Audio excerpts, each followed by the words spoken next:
ये वही fighter jet था जिससे सब नफरत करते थे। उस फाइटर जेट का नंबर 13 था। ये जब भी किसी मिशन पर जाता, एनिमी इस पर अटैक कर देते। लेकिन ये बात बहुत ही अजीब थी कि प्लेन अकेला ही वापस आता। प्लेन पूरी तरह सेफ रहता था, लेकिन इसके अंदर के सारे लोग मारे जाते। लोग ये सोचने लगे कि ये फाइटर जेट कर्स्ड है, इसे कोई भी उड़ाना नहीं चाहता था। एक दिन एक नई फीमेल ऑफिसर आई। उसने बिना सोचे समझे फाइटर नंबर 13 चूज कर लिया। उसे कर्सेस पर यकीन नहीं था और उसने मिशन पर जाने का फैसला कर लिया। टेक ऑफ के थोड़ी देर बाद अलर्ट प्लेन ने उसे वार्न किया कि पास में एक स्टील एनिमी फाइटर प्लेन घूम रहा है। उसे मिशन जल्दी ही खत्म करना होगा, वरना वो पकड़े जाएंगे। सबसे पहले 13 नंबर जेट के क्रू ने लैंड किया। क्रू जेट से उतरकर एरिया कवर करने लगे। जैसे ही बाकी 2 जेट ने लैंड किया, एनिमी उस पर फायरिंग करने लगे।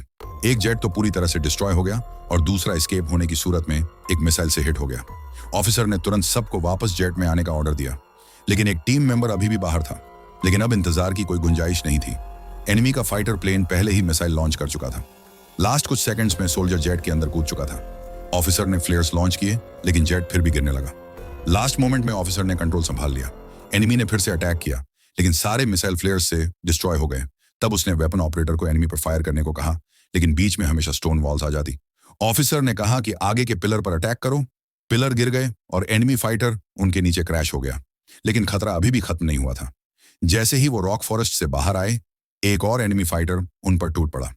ऑफिसर ने अपना फाइटर स्पिन किया और एनिमी फाइटर के ऊपर से उड़ा और एनिमी फाइटर की आंखों में देखकर मिसाइल लॉन्च कर दिए, जिसने उसे डिस्ट्रॉय कर दिया और वो अपनी टीम को सुरक्षित वापस ले आई। उसके बाद उसने उस जेट नंबर 13 से लगातार 10 और मिशन पूरे किए। कोई सोल्जर घायल नहीं हुआ। जब बेस पर नए फाइटर जेट आए तो ऑफिसर ने कहा कि अपना प्लेन बदल लो, लेकिन उसने मना कर दिया क्योंकि अब वो 13 नंबर फाइटर जेट से जुड़ चुकी थी।